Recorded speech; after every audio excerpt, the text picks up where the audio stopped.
In the paper, we framed the analysis around an interesting framework called the wisdom of crowds, by James Surowiecki. And the whole point about the wisdom of crowds framework is that a large crowd, if behaving or operating with certain parameters in place, should be able to deliver a more thoughtful outcome. And in our business, as we try and move, energy transition investing forward, we need lots of that. And, what we see in reality is that some of the parameters that constitute wisdom of crowds behavior are not being met because we're seeing more concentration, because we see a lot of this co-investment behavior and so on.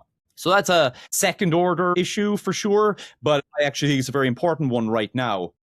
The other issue, Sanjeev, and it comes back to our earlier conversation about growth versus early stage, is that though there has been a lot of quote unquote growth rounds during the period, the reality is that a lot of that capital went into companies that were, as I said, not actually in the growth stage. They were just very large venture plays. And there is another question there as to kind of whether or not the market has fully moved into delivering growth investing versus speaking about writing larger checks into what remain relatively risky earlier stage opportunities.